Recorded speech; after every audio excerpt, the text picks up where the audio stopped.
Hey, what's up guys? This is Anthony from Anthony's Customs, and for this review, we are looking at the Figuarts Dragon Ball Super version of Frieza, which is mostly just a reissue or a premium color version, as they've been doing, of the original release. However, it is not just a premium color version because it does have some differences. There are some different accessories, and there are some different issues with the figure. So this is going to be a really good thing for some people who never were able to get the original Frieza, and maybe not a good thing for people who already have the original. It's going to be kind of a which one do you prefer type of situation. We're going to talk about all those details though, so you'll be able to make that decision. So let's go ahead and get this guy off the stand so we can take a closer look. Before we get into the comparison part, let's go ahead and just do the quick rundown. This guy stands just shy of 4 3/4 inches, which makes him just about 12 centimeters, pretty close to that. And just like before, it's still fairly accurate. It's a good rendition of Frieza, definitely a better portrayal, I think, than the Golden Frieza, though that figure is still a good figure on its own merits other than the scaling. This one, I'm pretty sure, if I remember correctly anyway, this one was on my top 10 list for the year it came out, maybe even at number 1. So the original version anyway. This one, I don't know if it's quite as good. You're definitely getting a little bit lot less for your money, but the figure itself is still pretty solid. As far as the paint goes, it's molded in basically completely bright white, which is really nice. It's a very clean molding. There's no like speckles or anything in it, which we did see a lot of in the original release. The shading on this guy is like a teal blue, which is questionable. I don't know if it's accurate to the show. I still haven't watched Super. I don't personally dislike it. I don't know if I feel more fond towards this than the other one. I feel like they're kind of both have their own benefits. Maybe if I had to pick, I'd go with the other one in terms of the shading, but I do like that this one is a much brighter white, and I will get the other one out to compare them in just a second. And then the purple on this guy, it's nice and metallic, has a lot less shading in it than the original one, but it still looks pretty good. I will say though, the face is done really well, and that's true for all the other faces, and we'll get to the accessories in just a second. For now though, let's go ahead and grab the original release. You can see this guy's plastic is definitely more of like an off-white. Let's see if we can get him to stand up. I don't remember the legs being quite as loose as they are, but anyway, he's definitely more of like a slightly grayish white, and then he does have the gray shading, which I think I prefer. His purple is a little bit brighter and has more of the gradient in it, so I do like that. And then his toes have the painting on them, like for the toe knuckles. These toes do not have that. So there are some differences. I think the faces, I prefer the new one, but I'll show you all the faces side by side so you can actually compare them directly. As far as which one's better though aesthetically, I think I'm going to just say they both are good in different ways. For me personally, I like the bright white, but I like the gray shading. So I can't say I like one over the other. I think either one is probably a suitable collection spot filler if you don't have one or the other. Maybe grab the new one. If you are preferential towards one of the color schemes, then you're going to have to go that route. I will point out this one seems to, the purple seems to rub off on the stomach a little bit more easily. I've barely handled this one, and there's already purple marks all over the stomach. This one has almost none, so that is worth mentioning. Now let's go ahead and get into the accessories. I'm just going to run through the new one's accessories first, and then we'll go back and compare the similar ones. So this guy, first of all, he does come with the little halo effect, which is nice. I don't know if they could do it any better. It's a nice yellow. It does peg into the head with a clear peg. That means the head does have a hole in it, so that's not necessarily ideal. It would have been nice if maybe there was an alternate one that didn't have a hole in it for a neutral face, but I guess that's something we can live with. He does have the crossed arm effect, which is nice enough. I mean, it works well enough, and it's painted okay, so that's fine. In terms of interchangeable hands, we have 2 fist hands that come on him in the package, 2 kind of relaxed hands, 2 wide open hands. We have 1 pointing finger hand that's kind of more relaxed, and then 1 that is straight pointed finger hand. As far as the heads go, we have the 1 neutral-ish head with a little bit of a smile that came on him in the package. Then we have the 1 where he looks kind of upset or scared, and then we have the 1 where he's clearly yelling. And I just really love the look on these faces. They did a really good job with the line work, and the overall aesthetic is very nice. I guess technically you could count his tail as an accessory. We have the 1 normal tail which connects with a ball hinge. Then we have the extended tail with the swivel in it, which is for him like choking someone out. So yeah, those are still accessories even though they're technically body parts.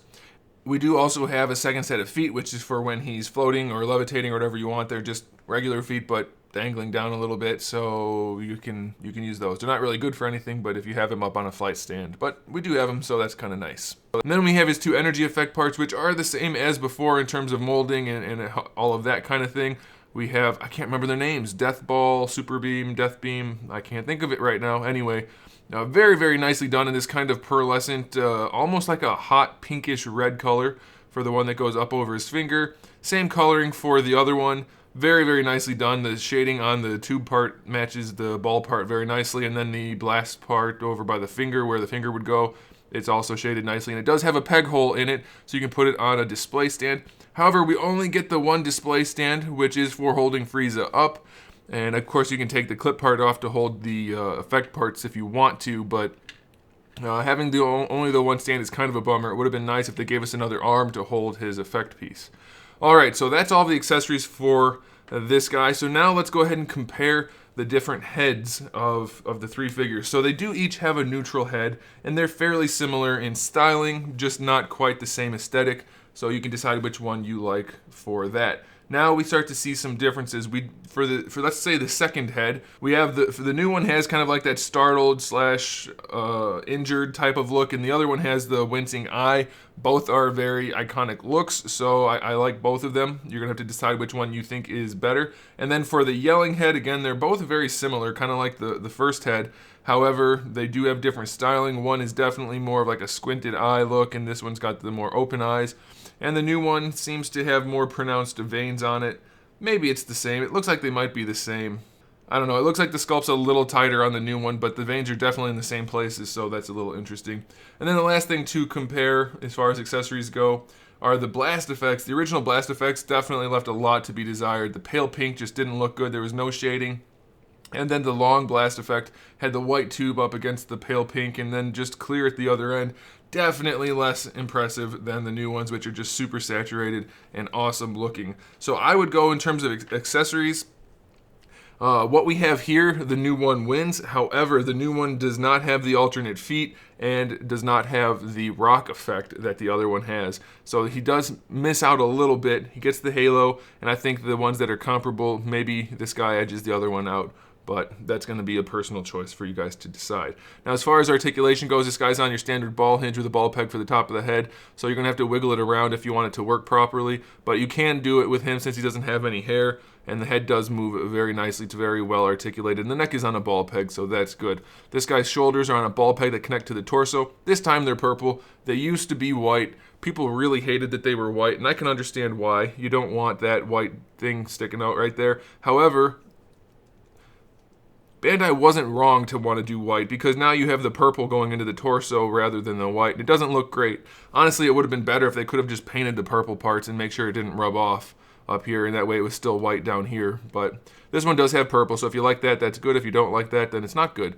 Range is no problem. Bicep swivel's fine. Double jointed elbow gives you better than 90 degrees. That's all good. Wrist swivel, and it's on a ball hinge, so you can move it around however you want to. So that's all good. I believe the torso's on a double ball peg. It could be a single for the upper, definitely a single for the lower, but you get really good range all the way around. Really no issue at all. This piece right here is on like a little tiny ball peg, so it'll move around, but as you can see, maybe you can see, it may not pick it up, it does leave a lot of purple behind on the stomach. That's a bummer. For the hips, we have drop down or hinged ball pegs, and so he still has all of his great range. Really, really good range. Pretty much no problem at all. There is a thigh swivel in there. It's pretty minimal though. Double jointed knees, not the best design in the world. There's a gap in the shin, but otherwise they work pretty well. You get decent range. That's fine. And then you have your ball hinge ankles, which is always wonderful on a Figuarts figure. I love it. Perfect for the feet, no problem at all. They don't go very far forward though. I mean, you can kind of force it. If you wanted to, you could probably pull the foot out a little bit and kind of put it over that lip, but they don't go very far forward. That is a bummer. I think I mentioned that originally too, but all the way back. And then of course you do have the alternate feet for when he's floating and they don't need to go forward, so that's okay. So yeah, it's fine. The tail's ball hinge works pretty well. If you go too far, it just pops the tail out, but it's not going to fall out on its own, and it will support its own weight. So yeah, it's pretty good. It's definitely a solid release, guys. If you don't have the original one, I would say definitely pick this one up. If you do have the original one, then this one's definitely not as necessary, but if you're like me, you're probably going to buy it, and then you don't have to worry about which one's better because you have both. And that's what I would recommend. Just go ahead and grab it. It's still probably mostly able to be found at close to MSRP, so grab one before you can't grab one anymore. That'll do it, guys. Thanks for watching. Make sure you subscribe to the channel. I have new videos up every single day. Almost. I haven't at all lately, but I want to get back to that soon, so do forgive me for that. But when we don't have videos up, I do stream 3 times a week anyway. Tuesday, Wednesday, Thursday, 7 p.m. Eastern Standard Time. We're making action figures, so if you want to check that out, it's right here on this channel. Give the video a thumbs up if you liked it, guys, and in the meantime, keep collecting.